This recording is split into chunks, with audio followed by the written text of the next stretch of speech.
Approfondissons la question de la rupture en discutant deux aspects fondamentaux. Premièrement, une rupture est une notion relative à l'acteur.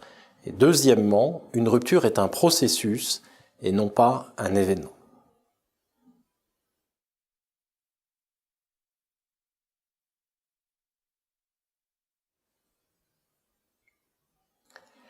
La rupture est une notion relative à l'acteur. Ce qu'on veut dire par là, c'est que ce qui est une rupture pour un acteur peut constituer une continuité pour un autre acteur.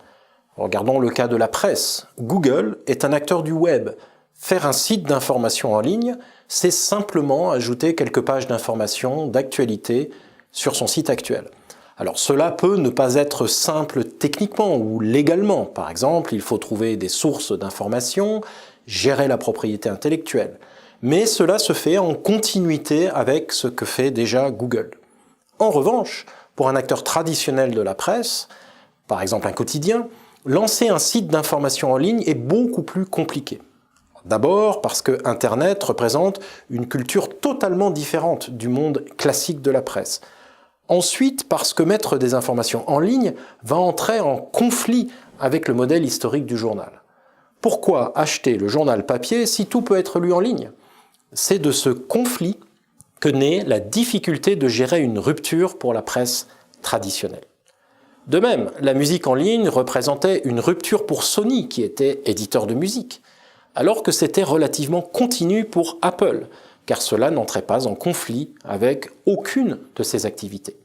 Au contraire, la vente de musique en ligne renforçait son activité de fabrication de lecteurs MP3. Une rupture n'est donc pas une notion absolue, mais relative. La rupture va, pour certains modèles d'affaires, représenter une opportunité de développement et pour d'autres, une source de blocage.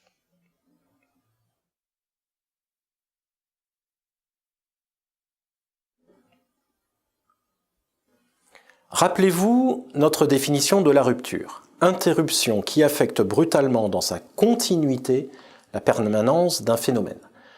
Le terme « brutalement » est un petit peu ambigu parce qu'il peut laisser penser que la rupture est quelque chose qui survient d'un coup, prenant tous les acteurs par surprise. C'est d'ailleurs une antienne. De nos jours, tout va plus vite. En fait, c'est faux. Une rupture n'est pas un événement, comme un coup de tonnerre dans un ciel serein, mais un processus qui se développe parfois sur de nombreuses années. Prenez l'automobile. Quand a-t-elle été inventée? Eh bien, en 1765. À partir de quand y a-t-il eu un début de marché? Seulement à partir de 1880. Plus d'un siècle après. Le marché de l'automobile de masse apparaît, lui, seulement en 1908, avec la fameuse Ford T, 150 ans après l'invention. Idem avec Internet. Invention dans les années 60. Premier email, 1969. Premier site web, 1992, 30 ans après. Internet a commencé à représenter une rupture 30 ans après son invention. Et ces effets se font sentir depuis plus de 20 ans maintenant. Ce n'est pas un phénomène qui se vérifie uniquement avec la technologie. Le low-cost aérien, par exemple, a été inventé en 1975 avec Southwest Airlines aux États-Unis. Et encore aujourd'hui, soit 45 ans après, les compagnies aériennes classiques ont toujours du mal à réagir à cette rupture. Il faut donc distinguer la source de la rupture de ses effets économiques. Il peut se passer très longtemps avant que les effets d'une rupture ne se fassent sentir. Et ces effets peuvent continuer à se faire sentir très longtemps après. On voit par exemple que la presse est encore dans une phase de réaction face à la rupture que constitue Internet.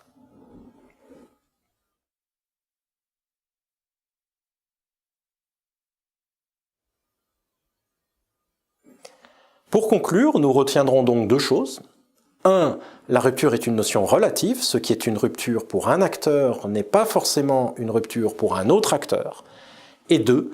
Une rupture est un processus qui s'étale sur une longue période et dont les effets ne sont pas forcément immédiats. Cela implique donc de rester constamment au fait des évolutions du marché sur lequel nous exerçons, en veillant régulièrement à l'arrivée de nouveaux acteurs et l'activité des différentes parties prenantes.